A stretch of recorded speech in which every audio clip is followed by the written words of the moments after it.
Hi there all, hope you're all well.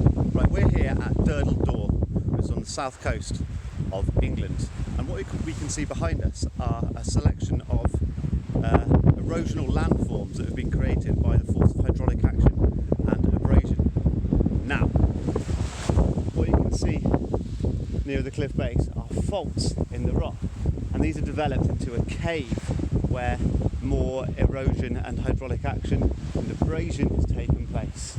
Now, if we look here, we can see that near the end of the cliff, those erosional forces, that abrasion, that hydraulic action, has broken through the headlands. So what's actually formed there is a small arch. Now, over time, that arch will get bigger and bigger and bigger, and eventually the roof of the arch will eventually collapse. And that's where we get a stack formed, which is this independent rock feature we have here, this erosional feature we have here. Now, over time, the base of that rock will get worn away again by erosion, mainly by the force of hydraulic action and abrasion, and that will collapse, and that will form what we can see there, which is a stump, which is a tiny outcrop of rock, maybe only a metre or so above the surface of the water.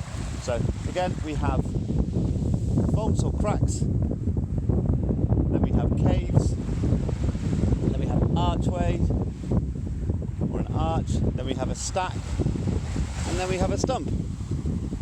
See how many you can remember and explain how they're formed. Remember those erosional landforms at the coast. We're thinking about those key words. We're thinking about erosion, and the two kinds of erosion we're thinking about the most are hydraulic action, which is the force of water forcing its way into cracks in the rocks and breaking them apart, and abrasion, which is where the waves pick up particles like this and throw them against the base of the rock, increasing the rate of that erosional process. And then our four landforms, or the four features we're looking at: faults, cracks in the rock, then caves, then arches, then stacks, then stumps. So I was wrong, it's 5. Okay, see how many you can remember.